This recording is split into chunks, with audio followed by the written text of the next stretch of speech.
الله وبركاته xubin kamid ah kooxda Murti Official halkan maanta idin ku soo bandhigi doona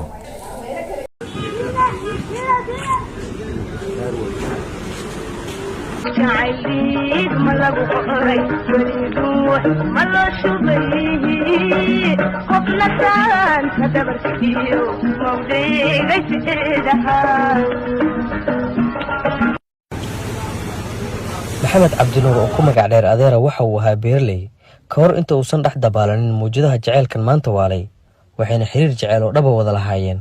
gabar kamid ah dadka deegaanka Koban oo magaalada Kismaayo dhanka waqooyi ka xigta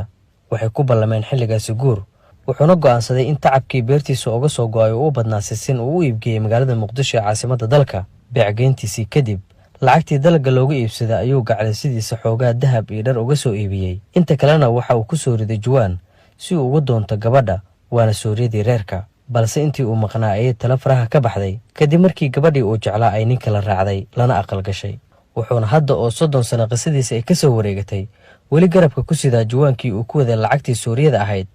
balse hadda uusan isaga ogeyn in qashin loogu buuxshay maxamed tala ayaa ku ciirtay wana rumaysan waayay waxa gadaashiisii dhacay mahad cabdi shaqlane waa saaxiibkii adeera waana qofkii ugu horeeyay ee adeera la wadaagay weedha naxdinta ku reebtay kadib markii uu tuulada ku soo laabtay qisadiisa ayuuna TV-ga Universal uga waramay ani asagna waxaan ahayn nabadna walaal ah ehel ah oo isku deegaan ah gabadh buu doonay gabadhu markuu doonay kadib ilaan gabadhii hanti la'aan ma suurta galayso meel dhashay waa ma la yiraahdo aaday beer buu ka tabcaday alxamdulillah rabbil caalamiin beert ilaahay baa u bixiyay sinti uu ka helay xamar u qaatay kadib uu soo iibsaday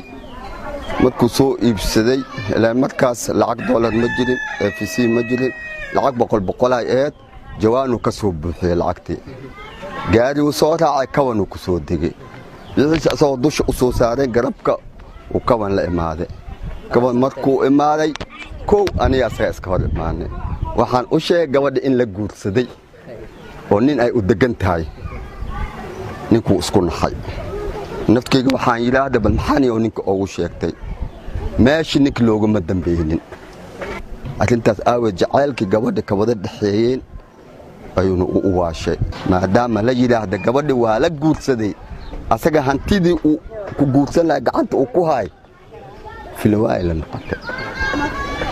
naxdin iyo jahwareer jaceyl kadib adeera waxa ku adkaatay ku noolaashiyaha tuuladii uu ku waayay jaceylkiisa wuxuuna soo aaday magaalada Kismaayo ee xilligaasi ku taalay maxkamadii gobolka Jubbada Hoose waxaana maxkamadan ay noqotay mid xirmatay isaga oo aan Maxamed wali go'aan ka helin waana halka uu wali 30 sano hor fadhiyo si uu cadaalad kaga helo gabadhii jaceylka ku qiyaantay balse waa riyo aan marnaba si ku rumoobayn maadaama aan war iyo wacaal toona laga hayn gabadhii jaceylka darteeda loogu waashay hadda qashin way waxa uu saaray asaga lacagtii u maleynaa gabadh uu ku guursan rabay yaradii sooridu iskaga bixin lahayd Kismaayo u imaaday cadaalad inuu helo u imaaday cadaaladii intuu iska dawareegay maxkamadii ku burburtay dawladda Soomaaliya dhacday ilaa hadda wuxuu u fadhiyaa inuu cadaalad uu helo cadaalad Ilaahay u sahlo cadaaladda maxay tahay yani cadaalad waxay tahay gabadh mid nin guursaday maanta ku ma ahan hadda nin isaga nin iska waasho way gabadhu u maleynaa inuu helay asaga calaa hal cadaalad sugo way halkaas u fadhiya cadaaladiisu u fadhiyo oo aytiinkiisu ku baaba'ay هذا ورا المرشح ورا قير هلي شه سجى ورا قير الله كله adeera inkastoo jahwareer jaceyl galay haddana cidna ma waxyeelo hadalkiisana ma dhaafsan rajo xag alle iyo u duceynta dadka wuxuuna ku hidaa jidadka magaalada Kismaayo walina ma helin jaceyl iyo cid daryeesha